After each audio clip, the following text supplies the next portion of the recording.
sfințească-se numele Tău, fie veșnică împărăția Ta. fie veșnică împărăția Ta. Ceea ce nu a acceptat însă niciodată Cecilia a fost să-și împartă soțul cu altă femeie, iar ea să ajungă amanta lui Bivolaru. Misa este foarte la modă, cuplu deschis. Adică chestia asta că fiecare din parteneri poate să mai aibă alți parteneri în afara acestui cuplu din doi. Zic, fii atent.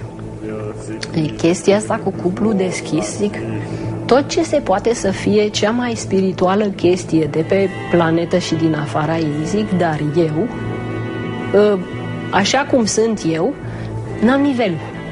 Deci eu nu pot chestia asta. Și cu toate că ea a luptat să-și țină familie, s-a trezit într-o zi părăsită de Vlad Ghițulescu pentru o nemțoaică, amanta de top a lui Bivolaru. Ei, cândva cuplu s-a deschis într-o parte, fără să aflu și eu. Și din acest motiv ați ajuns la divorț până la urmă. Până la urmă, da.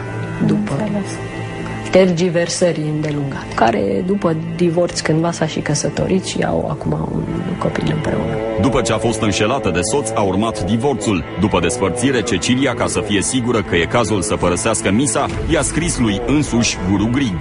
Eu i-am trimis un mail pe care el nu s-a prins că de fapt era un test spiritual din partea mea pentru el, prin care eu vreau să verific dacă hotărârea mea de a pleca de la misa a fost bună sau nu.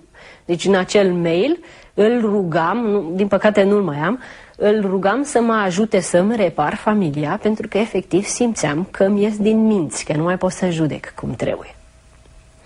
Și el, ca răspuns, în loc să mă ajute, m-a făcut cutră, m-a pus să pun pe cineva să-mi aprindă lumânări, mi-a zis că într-adevăr s-ar putea să fiu nebună.